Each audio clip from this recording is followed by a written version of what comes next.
Bismillahirrahmanirrahim. Assalamualaikum warahmatullahi wabarakatuh. Jumpa lagi dengan saya di channel Purnama Grisale, channel yang berisi tentang tutorial mata pelajaran informatika dan juga vlog keluarga. Baiklah, pada kesempatan kali ini saya akan berbagi tutorial tentang cara membuat perencanaan kinerja atau RHK kepala sekolah di PMM. Oke, langsung saja kita ke panduannya atau ke tutorialnya ya. Ini panduan ini saya dapatkan dari grup pengelolaan kinerja ya. Kita coba belajar bersama-sama ya. Mulai dari awal ini ya. Jadi perlu diketahui pengelolaan kinerja di PMM adalah alat bantu yang memudahkan guru dan kepala sekolah menentukan sasaran kinerja yang lebih kontekstual dengan kebutuhan satuan pendidikan dan pengembangan karirnya demi peningkatan kualitas pembelajaran murid. Pengelolaan kinerja ini terdiri dari perencanaan, pelaksanaan, dan penilaian. Kemudian aktor yang terlibat dalam pengelolaan kinerja kepala sekolah di PMM, yang pertama pegawai yaitu kepala sekolah ya. Kemudian pejabat penilai, di sini ada pimpinan yaitu kepala dinas pendidikan. Kemudian tim kerja yaitu pengawas sekolah ya. Kemudian halaman beranda dari pengelolaan kinerja kepala sekolah. Jadi kepala sekolah ketika login atau masuk ke PMM ya, seperti ini adalah halaman berandanya ya. Kemudian lanjut perencanaan kinerja, rencana kinerja kepala sekolah ya. Langkah yang pertama, klik pengelolaan kinerja Anda ya. Kemudian apabila Anda merupakan kepala sekolah yang juga menjabat sebagai kepala sekolah PLT di satuan pendidikan lain ya, maka Anda perlu mengisi perencanaan kerja untuk satuan pendidikan di mana Anda menjabat sebagai PLT juga. Mohon pastikan untuk mengajukan perencanaan dan melakukan tahap pelaksanaan untuk seluruh satuan pendidikan Anda.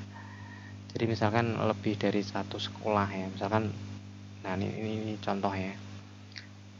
Di SMA 1 ini sebagai kepala sekolah definitif ya. Jadi di sini juga membuat perencanaan. Kemudian di SMA 3 ini juga sebagai PLT ini juga membuat perencanaan. Selanjutnya klik tombol mulai ya. Berikutnya memastikan identitas, nama, NIP, satuan kepegawaian, status kepegawaian ya, kemudian pangkat dan golongan, jenjang jabatan, dan nama satuan pendidikan. Jadi pastikan data ini sudah sesuai. Kalau sudah sesuai, klik ya. Selanjutnya klik data sudah sesuai. Kemudian pada tahapan perencanaan, Anda sebagai kepala sekolah dapat merencanakan kinerja Anda dengan memfokuskan dari satu indikator berdasarkan rapot pendidikan. Perencanaan kinerja terdiri dari praktek kinerja, pengembangan kompetensi, perilaku kerja, kemudian rangkuman. Bisa diklik ini ya, rapot pendidikan, untuk melihat dari capaian ya yang sudah didapatkan di rapot pendidikan.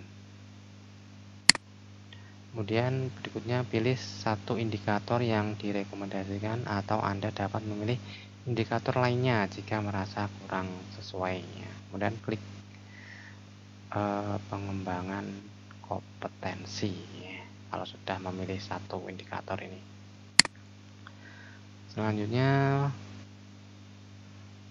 pilih rencana hasil kerja sesuai dengan yang ingin Anda tingkatkan ya. Kemudian pilih target kuantitas yang ingin dicapai. Kemudian kalau ingin menambahkan rencana hasil kerja, klik tombol tambah. Jadi perlu diingat, di Di sini total poin yang perlu diajukan minimal 32 dan maksimal adalah 128 dalam satu semester. Kemudian klik hapus untuk menghapus RHK Anda jika kurang sesuai ya, atau mungkin lebih ya, itu bisa klik hapus.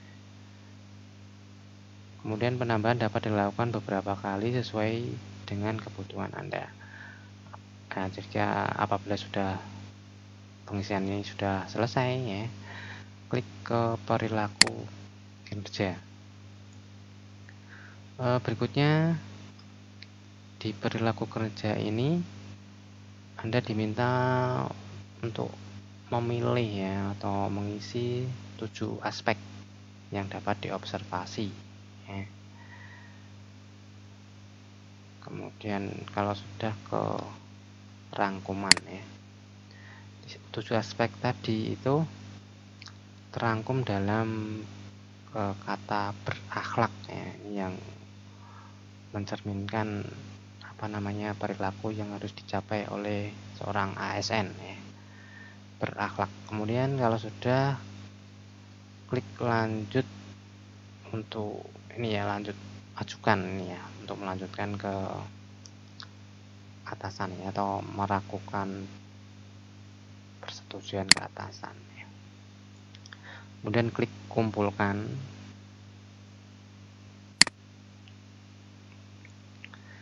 Kemudian di sini perencanaan kerja Anda selesai, dan sebagai kepala sekolah ya, perencanaan Anda akan otomatis disetujui ya oleh sistemnya ya nantinya. Nah, di sini Anda dapat menunggu periode proses pelaksanaan kinerja. Mohon untuk melakukan pengecekan secara berkala ya. Jadi pembuatan perencanaan ini dilakukan pada awal periode kinerja ya.